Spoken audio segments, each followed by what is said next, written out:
अरे बच्चों, इस वीडियो में हम केस स्टडी वाला भाग लेके आए हैं जिसमें क्वेश्चन नंबर 36 है हमारे पास।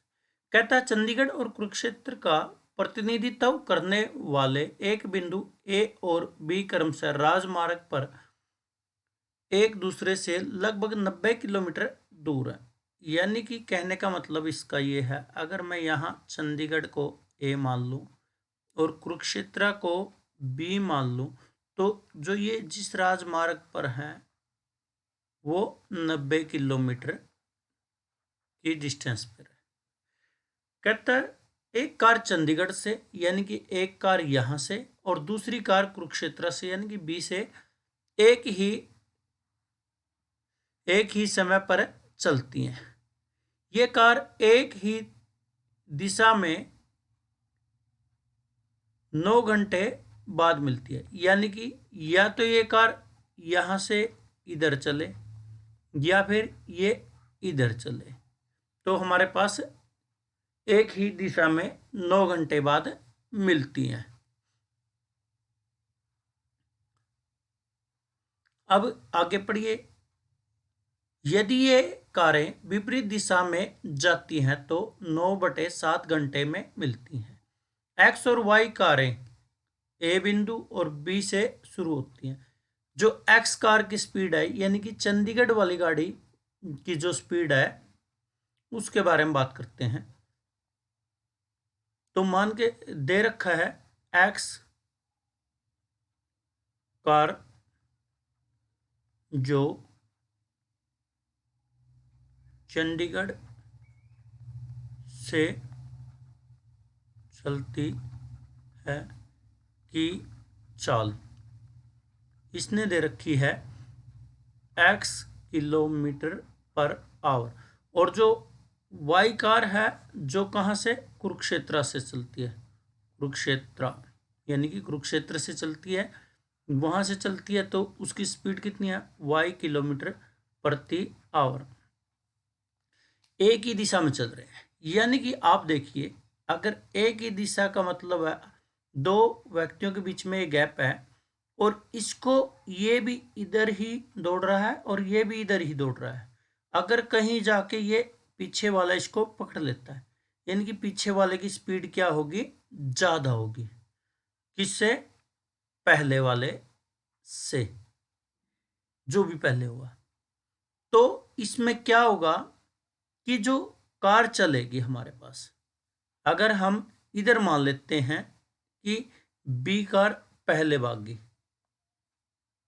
दिल्ली की साइड जाती है और चंडीगढ़ वाली यहाँ से उसी टाइम चलती है और उसी स्पीड में, तो इनका क्या होगा, जो डिस्टेंस है 9 घंटे बाद कितना कम होगा, यानी कि ये 9 घंटे बाद इसको यहाँ पकड़ लेता है और ये 9 घंटे बाद यहाँ तक जाता है।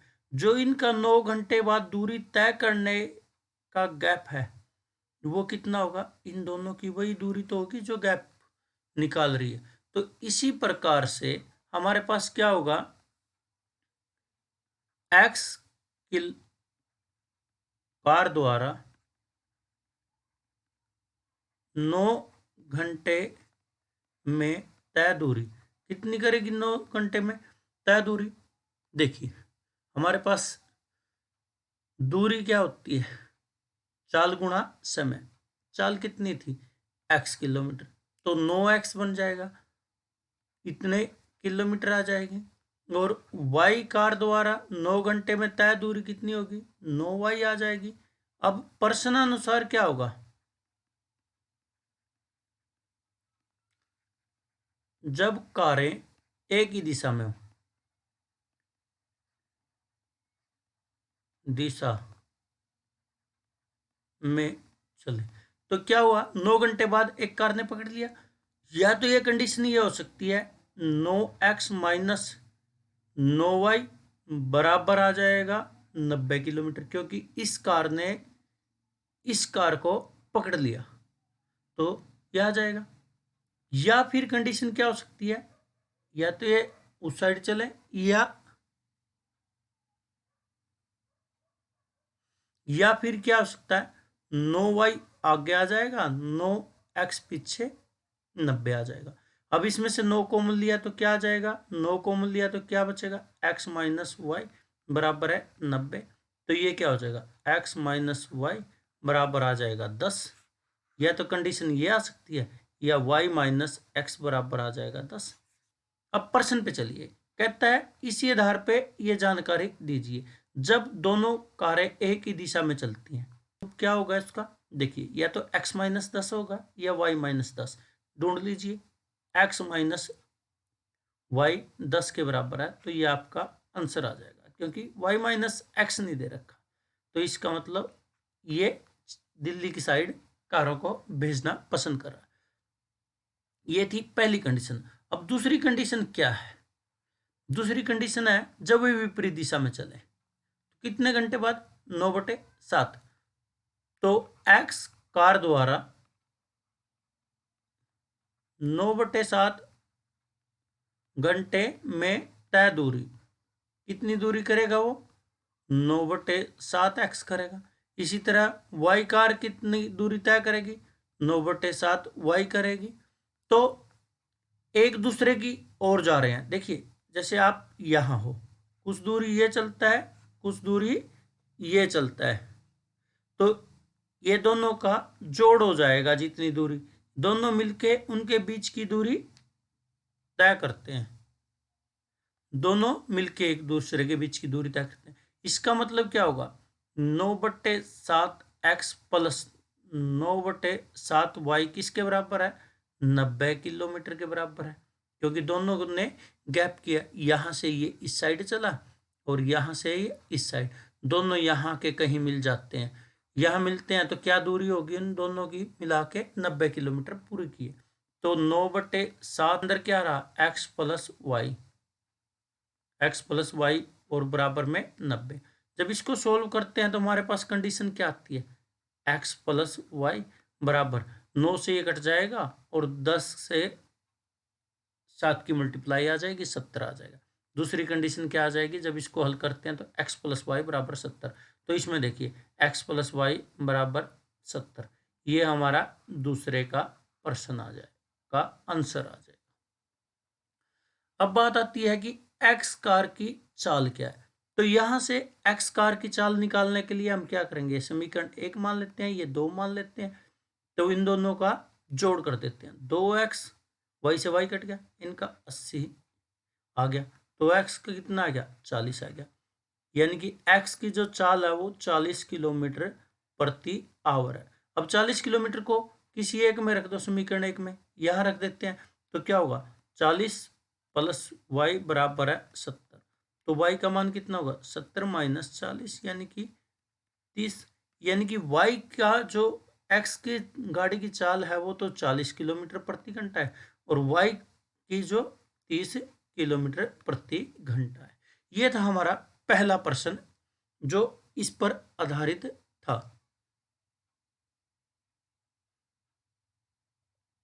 देखिए आगे जो पार्ट सेकंड है वो क्या कहता है, एक खेल अकादमी के सभी छात्रों के बीच एक दौड़ प्रतियोगिता होती है ताकि खेल समिति मैराथन के लिए बेहतर छात्रों का चयन कर सके।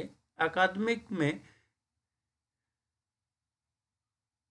रेस ट्रैक एक रिंग के रूप में जिसका भीतरी परिधि है, जो भीतरी परिधि यानी कि अगर ट्रैक बने होते हैं तो आपके पास पता है इस तरह से होते हैं, एक अंदर वाली परिधि होती है, एक बाहर वाली, वृत्ताकार होते हैं तो ये बाहरी परिधि होती है, ये आंतरिक परिधि।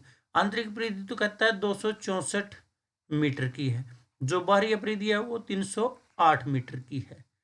कहा कि बाहरी परिधि तो 308 की है और आंतरिक ये परिधि है 264 की।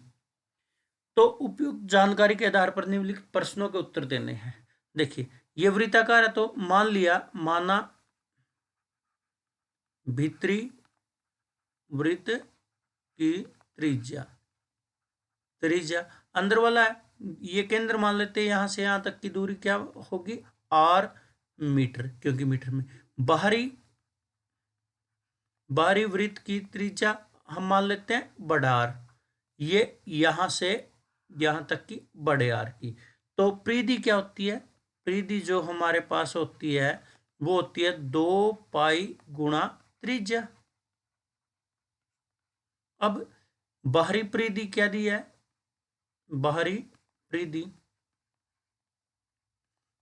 परिधि है हमारे पास 308। तो 2 पाई और बड़े वाला आर क्या होगा? 308। आर क्या होगा? 308। पाई नीचे आ जाएगा तो इसको 22 गुणा 7 लिख देंगे और भाग में 2 भी साथ में आएगा। जब हम इसको काटते हैं तो ये क्या आ जाता है? 2 एकम 2। हमारे पास क्या आ जाएगा? फिर आ जाएगा बचा 1 5 और फिर 154। जब इससे काटते हैं तो ये 7 आ जाता है। तो 7 7 49 मीटर की जो परिधि है। अब भीतरी जो परिधि है, भीतरी जो परिधि होगी वो क्या होगी? वो परिधि होगी हमारे पास 2 पाई छोटे वाला आर जो कि 264 है। तो छोटे वाले आर का मतलब क्या है? 264 भाग 2 गुणा 22 गुणा 7। देखिए ये कट जाएगा 1 3 2, ये किस पे आ जाएगा? 6 पे। 6 सत्ते 42। 42 मीटर की ये है, 42 मीटर, और ये 49 मीटर की है। अब देखिए इसने पूछा है बाहरी और आंतरिक त्रिज्याएं। त्रिज्याएं तो आ जाएंगी, इसका तो आता है 49 और इसका आता है 42। ट्रैक की चौड़ाई, चौड़ाई का मतलब होता है ये अगर मैं बड़ी परिधि में, बड़ी त्रिज्या में से ये छोटी त्रिज्या को घटा देता हूं तो ट्रैक की चौड़ाई आ जाती है। तो ट्रैक की चौड़ाई क्या होगी? ट्रैक की चौड़ाई वो आ जाएगी बड़ा आर माइनस छोटा आर, यानी कि 49 माइनस 42 कितना आ जाएगा? 7 मीटर। कितना आ जाएगा? 7 मीटर। अब दूसरा पार्ट अथवा में क्या कहता है? यदि रेस ट्रैक पर पेंटिंग की लागत 6 रुपए प्रति मीटर है तो पूरे ट्रैक पर पेंट की कुल लागत क्या होगी? अब इस पूरे ट्रैक को पेंट करवाना है तो पेंट क्या आएगा? क्षेत्रफल निकालना पड़ेगा पहले। जो रिंग है, रिंग का क्षेत्रफल, कौन सा रिंग है? ये ट्रैक का, ट्रैक के रिंग का क्षेत्रफल वो क्या होगा? बड़े वृत्त का क्षेत्रफल माइनस छोटे वृत्त का क्षेत्रफल। पाई तो बाहर आ जाएगा 22/7 और इसका क्या आ जाएगा? आर 49 का वर्ग माइनस 42 का वर्ग।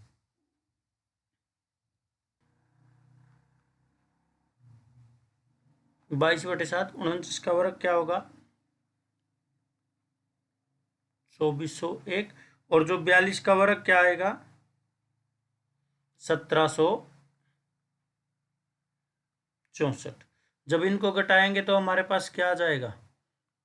ये आ जाएगा 22/7। घटाने पर क्या हो जाएगा हमारे पास? 2401 में से अगर मैं 1764 को घटाता हूं तो मेरे पास क्या आ जाएगा?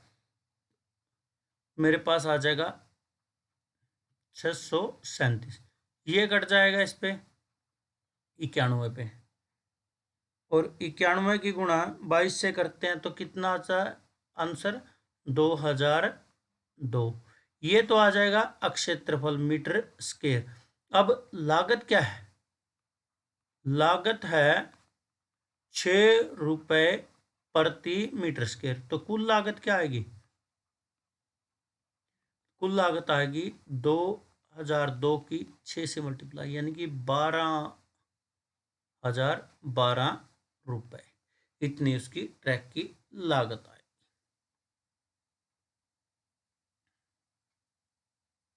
देखिए बच्चों कि जो 38वां हमारे पास पर्सन है केस स्टडी का, कहता है द्विघात समीकरण की शुरुआत लगभग 3000 ईसा हुई।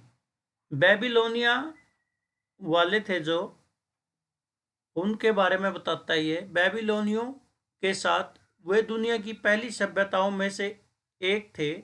और कृषि, सिंचाई और लेखन जैसी कुछ महान विचार लेकर आए थे जो इससे संबंधित था द्विघात समीकरण से। इसके कई कारण थे। बेबीलोन द्विघात समीकरण को हल करने की आवश्यकता थी। उदाहरण के लिए यह जानना कि आप वर्गाकार खेत में कितनी मात्रा में फसल उगा सकते हैं। यानी कि ये कुछ हमारे पास इतिहास की बात कर रहा है कि हमें द्विघात समीकरण कहाँ से कैसे प्राप्त हुआ। उसी के आधार पर यह भी एक क्वेश्चन निकलवा सकता है। बस कुछ ऐसी जानकारी इस नहीं है, केवल एक ब्रीफ नोटिफिकेशन है कि द्विघात समीकरण कहाँ से आया है, कैसे आया है। वह समीकरण ज्ञात कीजिए जिसके दो क्रमागत पूर्णांकों के वर्गों का योग 650 हो। यानी कि वही बात है। अभी देखो, समीकरण हमें ज्ञात करना है। क्रमागत है, पहला क्रमागत x होगा तो दूसरा x प्लस 1 होगा। कहता है उनके वर्ग किए और उनको जोड़ा तो 6 से मिला, तो हमारे पास इसको हमें द्विघात समीकरण के रूप में लेके आना है। सबसे पहले द्विघात समीकरण किस रूप में होगा? ax² plus bx plus c is equal to 0। ये द्विघात समीकरण का मेन रूप है, इसी में लेके आना है। तो इसको खोलेंगे x², इसको खोलेंगे तो x² प्लस 1 का स्क्वायर 1 प्लस 2x माइनस का 650 बराबर में 0। ये x² 2x² प्लस का 2x माइनस के 649 बराबर 0। ये इसका पहले वाले पार्ट्स का आंसर है। पार्ट देखिए, वह समीकरण ज्ञात कीजिए जिसकी दो संख्याओं का योग 15 है। दो संख्याओं का, उनके व्युत्क्रमों का योग कितना है? हमारे पास 3/10 है। देखिए, व्युत्क्रम का मतलब उल्टा क्रम। जैसे 15 लिखा तो 1/15 हो जाएगा, 7 लिखा तो 1/7, 2/5 लिखा तो 5/2। इसी तरह से देखिए, पहली जो संख्या है, पहली संख्या हमारे पास x है, तो दूसरी संख्या क्या होगी? क्योंकि दोनों का योग कितना दे रखा? 15 दे रखा, तो दूसरी जाहिर सी बात है कि 15 माइनस x होगी। व्युत्क्रम क्या होंगे प्रश्नानुसार?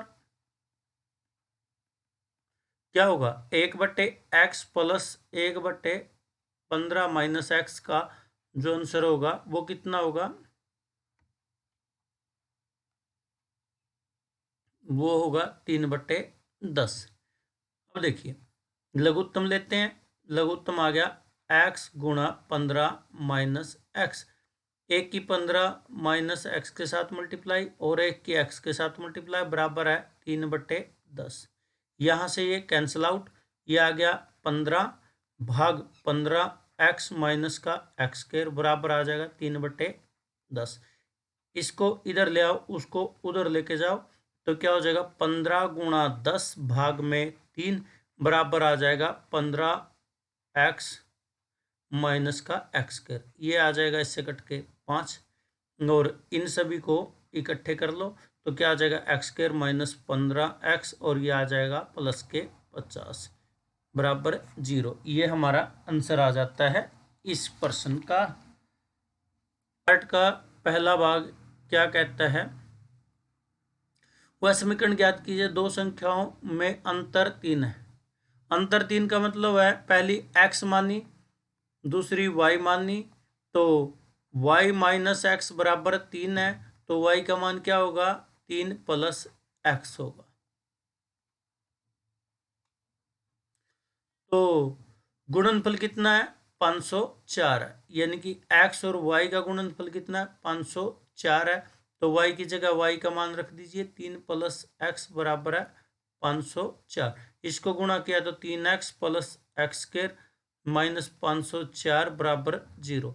इसको सिस्टेमेटिक ढंग से लिखा तो ये हमारा आंसर आ जाता है। ये थे हमारे कुछ पार्ट